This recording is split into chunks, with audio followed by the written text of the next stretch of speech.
Hello viewers, welcome to Techno Facts. आज की इस वीडियो में हम देखेंगे use of nested if formula. Nested if क्या होता है? जब हमारी इफ कंडीशन रिकरिंग में चले, यानी इफ के अंदर भी इफ लगाना पड़े हमें, तो वो नेस्टेड इफ होता है। आइए इस एग्जांपल से समझते हैं।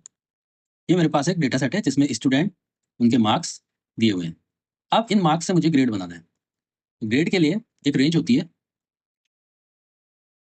अगर 90 या अबव है तो ए ग्रेड, 80 से 89 बी ग्रेड, 70 से 79 सी ग्रेड, 60 से 69 D grade, 50 to 59 E grade and below 50 F grade. तो यहाँ पे आप देखिए, मुझे हर एक मार्क्स के लिए या तो अलग से ये बार-बार टेबल देखना पड़ेगा या फिर मुझे मैनुअली लिखना पड़ेगा। तो यहाँ पे क्या है देखो, if this then A grade, if this then B grade, if this then C grade, if this then D, if this then E, else F.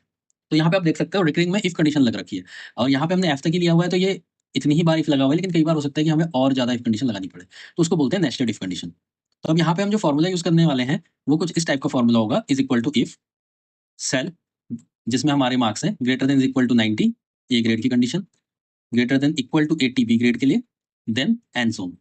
तो आइए इस फॉर्मूले को यूज करते हैं और डायरेक्टली हम यहाँ पे डाल देंगे। तो हमारे मार्क्स का जो सेल है देखो 67 आरएफ शर्मा के मार्क्स है, सेल नंबर C2 में है। तो अब हमें C2 के लिए ग्रेड निकालना है D2 में। यहाँ पे हम फॉर्मूला लिखेंगे। एक बार फॉर्मूला दोबारा से कॉपी कर लेते हैं, कॉपी हुआ नहीं सही से।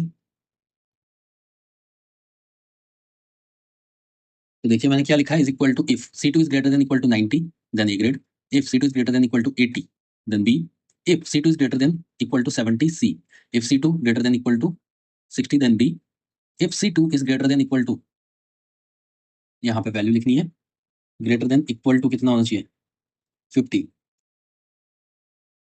तो हमारा ई ग्रेड होगा, अदरवाइज एफ ग्रेड होगा। यहाँ पे मैं एंटर मारता हूँ और यहाँ पे फॉर्मूले में ये मुझे कुछ एरर बता रहा है, तो 1 2 3 4 5 1 2 3 4 5 ये ठीक है।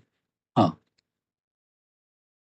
तो 50 तो यहाँ पे कॉमा लगाना भूल गया हूँ मैं, यहाँ पे कॉमा लगाया, एंटर मारा, ये अपने आप यहाँ पे ग्रेडिंग आ गई। देखिए 67 था तो उसके हिसाब से डी ग्रेड आ गया। यहाँ पे डबल क्लिक करूंगा, नीचे तक ये सारे अपने आप चले जाएंगे। तो देखिए जितनी वैल्यू मेरी 50 से नीचे है सारे एफ ग्रेड हो गए, 90 से ऊपर ए ग्रेड हो गए, ठीक है, 80 से अबव और 90 से बिलो बी ग्रेड में आ गए। तो ये इस टाइप से हमारा ग्रेड कार्ड बन गया। तो नेस्टेड फॉर्मूला से हम इजीली ग्रेड कार्ड बना सकते हैं। इस फॉर्मूले का आप यूज अपने रिक्वायरमेंट के हिसाब से कर सकते हैं। मैंने बस आपको नेस्टेड फॉर्मूला और उसका यूज बता दिया है। मिलते हैं मेरे अगले वीडियो में, तब तक के लिए बाय बाय।